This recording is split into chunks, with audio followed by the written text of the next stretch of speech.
តាមពូផ្សារក្រោមទិដ្ឋភាពព្រះធម្មវេនវិស័យចន្ទមនីក្រោយពីនិមន្តត្រឡប់មកពីស្រុកជលគិរីនិងស្រុករលាផ្អៀជួបនឹងប្រជាពលរដ្ឋនៅព្រឹកថ្ងៃទី18ខែតុលាឆ្នាំ2025អាដាមសុនសវណ្ណរិទ្ធអភិបាលនៃគណៈអភិបាលខេត្តរួមជាមួយលោកជំទាវកែច័ន្ទមនីឯកឧត្តមឡុងឈុនឡៃអ្នកតំណាងរាស្ត្រមណ្ឌលកំពង់ឆ្នាំងអមដំណើរឯកឧត្តមបណ្ឌិតសភាចាអុករ៉ាប៊ុនទេសរដ្ឋមន្ត្រីប្រធានក្រមការងាររាជរដ្ឋាភិបាលចុះមូលដ្ឋានខេត្តកំពង់ឆ្នាំងអញ្ជើញជួបសំណេះសំណាលជាមួយបងប្អូនប្រជាពលរដ្ឋដែលរងផលប៉ះពាល់ដោយសារទឹកជំនន់ទន្លេក្នុងស្រុកជលគិរីចំនួន150គ្រួសារបើឃើញថាមានប្រជាពលរដ្ឋបាទយ៉ាងច្រើនកកករងចាំទទួលព្រះធម្មវិនយវិស័យចន្ទមនីដែលព្រះអង្គនិមន្តមកពីជួបសំណេះសំណាលបាទក៏ដូចជាចែកអំណោយជូនទៅគ្រួសារដែលរងផលប៉ះពាល់ដោយសារជំនន់ទឹកទន្លេបាទរួមមាននៅក្នុងស្រុករលាផ្អៀនិងស្រុកជលគិរីនៅខាងស្រុករលាផ្អៀបាទគឺនៅខាងវត្តឈើត្រាចបាទវត្តឈើត្រាចដែលកំពុងតែផ្ទុះល្បីល្បាញមានភ្ញៀវទេសចរមកលេងច្រើនណាគឺថាព្រះអង្គចន្ទមនីបានទៅចូលរួមក្នុងការចែកអំណោយបាទជូនទៅដល់គ្រួសារដែលរងផលប៉ះពាល់ណាមានមកពីខាងឃុំទឹកហូតហើយនឹងឃុំបាទ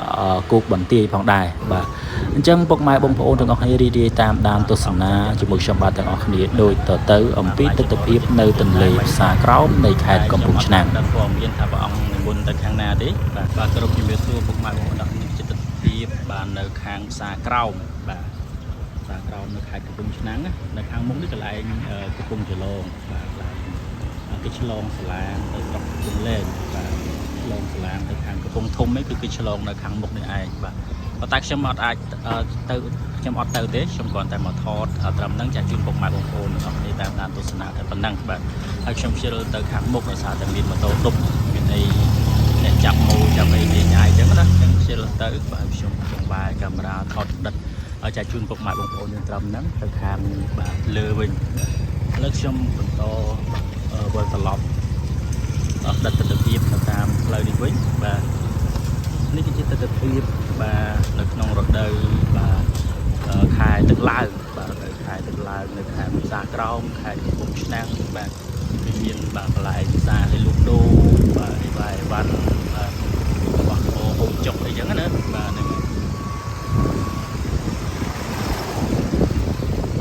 បាទហើយ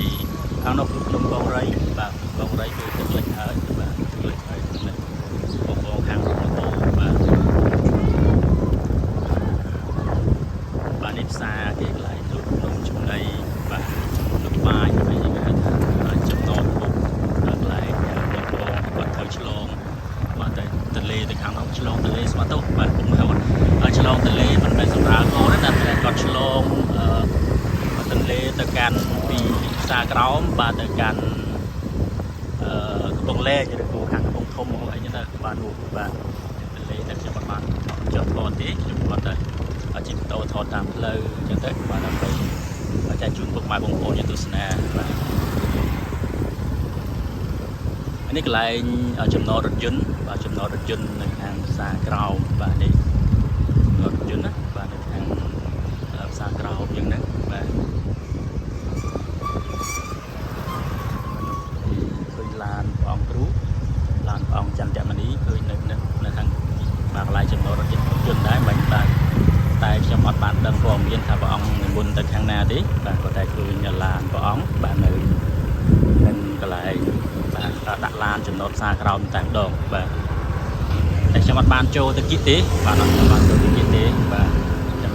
ថតទីតាំងតាមផ្លូវនេះចែកជូនពុកម៉ែបងប្អូនដល់នេះអានេះគឺសិតតែផ្ទះល្វែងសិតតែអីចឹងណាបាទអានេះគឺយើងចូលមកផ្សារមួយទៀតផ្សារក្រោមនេះឯងបាទនេះទេសភាពបាទទស្សនវិជ្ជាមកតាមផ្លូវខាងនេះទឹកលិចអស់ហើយខាងនេះបាទទឹកលិចដល់ត្បូងផ្ទះដល់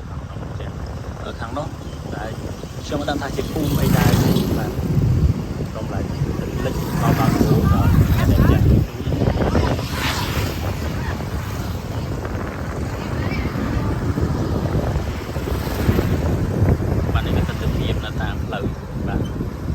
thọt trên phim xa cào từ xa lưới mình và thọt là tam lời ở cùng mọi vùng như tôi xin là cũng xa cái này xa đấy luôn vài bànច្រើនបាទអត់ខ្វះទេបើអីក៏មានដែរ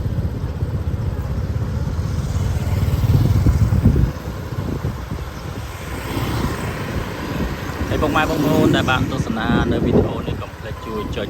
Subscribe Channel YouTube ម្នាក់មួយផងដើម្បីផ្ដល់កម្លាំងចិត្តដល់រូបខ្ញុំបាទផងដែរតាមនេះរដូវកឋិនទានមានគេលក់បាទត្រៃជីវរផ្សេងហ្នឹងបាទលៀងហ្នឹងបាទ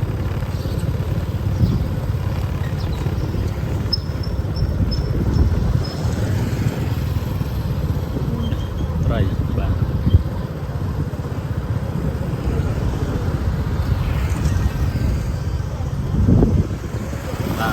ខាងមុខនេះគឺវត្តយេទេពបាទ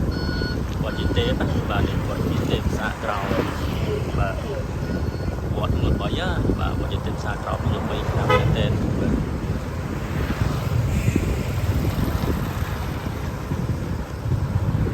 បាទនេះអីកឋិនថ្ងៃណា13 14អូនេះរូមបាទនៅសាក្រោមនេះកឋិនស្អែកពុកម៉ែបងប្អូនបាទស្អែកដែរចូលរួមនិយាយនេះបាទចូលរួមនិយាយនេះបាទយ៉ាងពុកម៉ែបងប្អូនចង់មកកឋិនវត្តយេទេពខាងផ្សារក្រោមគឺបាទចូលរួមល្ងាចនេះស្អែកចាប់ដើមដង្ហែបាទស្អែកថ្ងៃដង្ហែជុំវិញព្រះវិហារបាទលោកខ្ញុំមើលផ្លាកមិញគឺកឋិនថ្ងៃ18 19ខែតុលាហើយពុទ្ធវិញមានការរៀបចំរូងដាក់រៀបចំរូងបាទកឋិននៅក្នុងវត្តណាបាទអញ្ចឹងថ្ងៃស្អែកនេះគឺកឋិនច្រើនវត្តមែនទែនពុកម៉ែបងប្អូនទាំងអស់គ្នាដោយសារតែជាថ្ងៃសៅរ៍ថ្ងៃអាទិត្យបាទអញ្ចឹងកម្មវិធីកឋិនវាច្រើនវត្តមែនទែនបា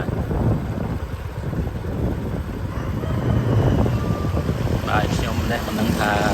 រែកបាទមិនដឹងថាជ្រែកបាទទៅថតវត្តណាខ្លះទេពុកម៉ែបងប្អូនទាំងគ្នាបាទនៅខាងវត្តដែលខ្ញុំទៅសម្ភាសនៅខាងស្រុកបរិបូរវត្តស្តុកគ្រៀលនោះក៏បាទសំណងពោឲ្យទៅជួយថតបាទហើយបាទវត្តត្រាំងលាវនោះក៏ថ្ងៃហ្នឹងដូចគ្នាបាទខ្ញុំមិនដឹងថាគួរទៅខាងណាខាងណីមកទេបាទព្រោះថាច្រើនវត្តមែនតែស្អែកនេះមិនមែនមានត្រឹមតែវត្តប៉ុណ្ណឹងដែលខ្ញុំបានផ្សាយនេះទេមានវត្តច្រើនទៀតបាទមានវត្តច្រើនទៀតដែលមិនបានដឹងតំណែងណាគឺថាថ្ងៃនេះក៏ជាថ្ងៃឈប់សម្រាកអញ្ចឹងគឺដឹងតែមានពុទ្ធបរិស័ទច្រើនទៅខាងរោងការគេនេះបាទមិនដឹងថាការមកថាជាប់ពីទេបាទបានហើយទៅតាមផ្លូវបាទកម្មវិធីគេណាបាទអ្នកនៅផ្សារស្រុកផ្សារជាពិបាកតិចពិបាកបាទមិនពិបាកអីណាទេគាត់ថាពិបាកត្រង់ថាខែយើងមិនខែជាស្រ័យពិបាកថាពេលមានរវល់កម្មវិធីបុណ្យទានអីផ្សេងយើងគឺពិបាក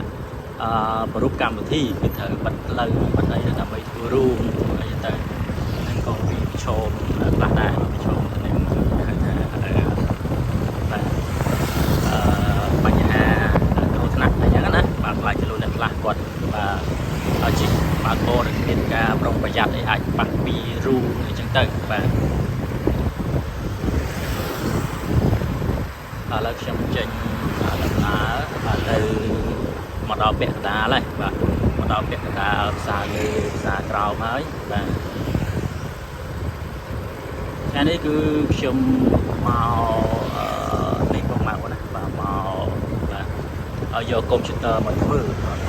ខូចបាទដោយសារតែល្ងាចមិញគេថាភ្លើងដាច់បាទភ្លើងដាច់លឹបដល់ពេលបើកមកភឹបមកវិញមកគឺវាឆេះបាទ monitor បាទឆេះ monitor ខូចបាទកុំព្យូទ័រមកទៅហើយក៏យកមកធ្វើហើយចៃដន្យយកមកគឺជាងបាទធ្វើអត់តាន់ទៀតបាទអញ្ចឹងគឺគាត់តែស្អែកខាន់ស្អែកទេបាទរួចបាទហើយ ខ្ញុំមានមុខរបរនៅផ្ទះមួយដែរពុកម៉ែបងប្អូនទាំងអស់គ្នាខ្ញុំបាទបោះពុំធៀបការបាទបោះពុំធៀបការធៀបបុណ្យធៀបពុកអើផ្សេងអញ្ចឹងណាអញ្ចឹងបើសិនបើពុកម៉ែបងប្អូនមានតម្រូវការបាទកុំភ្លេចឲ្យតំណាក់តំណងមកខ្ញុំមកគឺខ្ញុំដាក់លេខទូរស័ព្ទនៅខាងលើនេះតែម្ដងដើម្បីឲ្យពុកម៉ែបងប្អូនយើងបាទអាចតំណាក់តំណងបានយ៉ាងងាយស្រួលបាទចំពោះតម្លៃវិញគឺថាគិតតម្លៃពិសេសឲ្យពុកម៉ែបងប្អូនដើម្បីឲ្យពុកម៉ែបងប្អូនតាក់ទងតាមរយៈវីដេអូបាទខ្ញុំគឺបាទខ្ញុំគិតតម្លៃពិសេសឲ្យហើយពុកម៉ែបងប្អូនកុំបារម្ភថាថ្លៃជាងគេឬក៏អីជាងគេអត់ទេបាទគឺគិតតម្លៃពិសេសឲ្យតែម្ដងបាទហើយពុកម៉ែបងប្អូននៅកន្លែងណាក៏នៅខេត្តណាក៏បានដែរក៏អាចកំងបានដែរកំងតាមខ្ញុំគឺខ្ញុំបោះពុំរួចបាទគឺនឹងខ្ញុំនឹងផ្ញើតាមតាក់ស៊ីឲ្យទៅដល់ទីតាំងតែម្ដងបាទកុំមានការបារម្ភអីបាទនេះគឺខ្ញុំចេញមកដល់មិញខ្ញុំថាទៅផ្សារលើប៉ុន្តែអធិស្ឋានអត់បានទៅថតនៅខាងផ្សារលើទេបាទយើងគឺខ្ញុំចេញធ្វើដំណើរមកផ្លូវទៅបាត់ដំបងបាទនេះគឺយើងចេញពីផ្សារក្រោមមកគឺយើងបត់ស្ដាំបាទបត់ស្ដាំនេះកន្លែងហាងតូនេះច្រើនបាទច្រើនមុខមែនតើបាទកន្លែងនេះគេធំនេះគេគួរនេះបាទនេះបាទ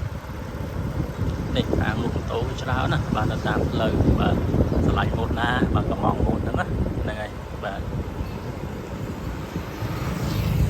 ឥឡូវគឺខ្ញុំអត់បានចូលទៅថតក្នុងខែទេខ្ញុំមានតែថតតាមផ្លូវនេះចេញទៅខាងនោះវិញបាទចេញទៅលើផ្លូវទៅបាត់ដំបងនេះជាដាក់សង្ក្រាន្តកំពង់ឆ្នាំងតែស្លាកនេះយូរហើយបាទតែមិនទាន់មានការផ្លាស់ប្ដូរថ្មីនៅឡើយទេចឹងខ្ញុំបាទចេញទៅតាមច្រកនេះសម្ដៅទៅកាន់វត្តប្រសុទ្ធបាទដើម្បីទិដ្ឋភាពថ្មីនៅវត្តប្រសុទ្ធចែកជូនបងប្អូនទស្សនាបាទ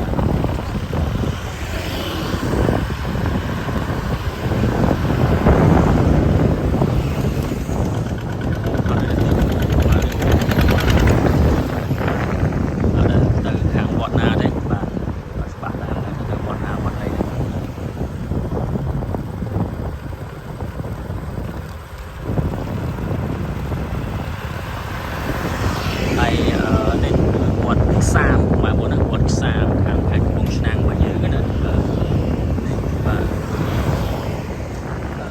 វត្តព្រះអង្គគ្រូព្រះអង្គចន្ទមនីបាទឧស្សាហ៍និមន្តមកវត្តនេះដែរបាទវត្តកម្មវិធីបាទ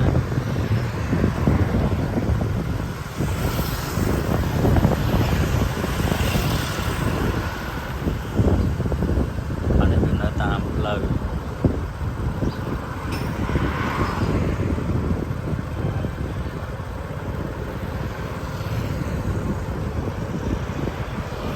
បាទខាងមុខឃើញភ្នំមួយលំនោះពុកម៉ែបងប្អូនទាំងអស់នេះគឺជាភ្នំក្រាំងដីមាសបាទ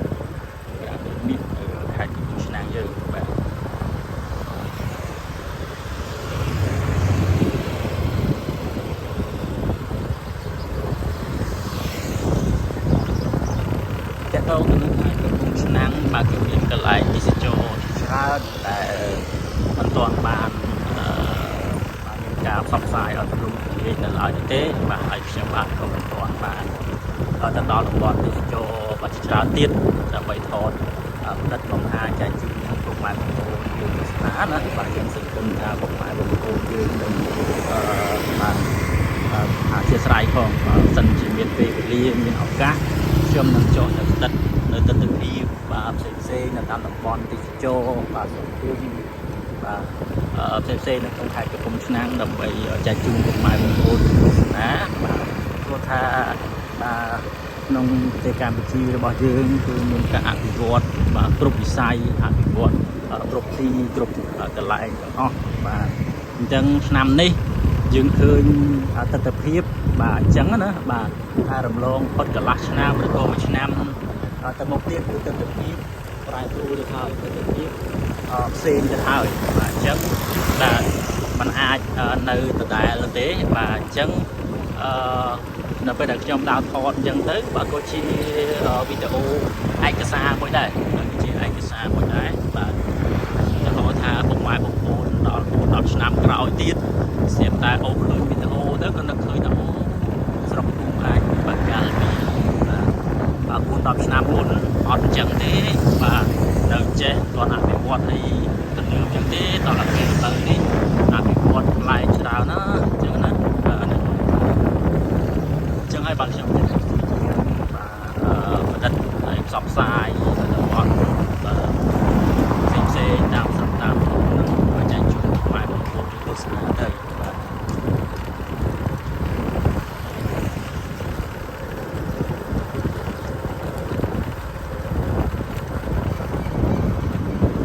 បាទអញ្ចឹង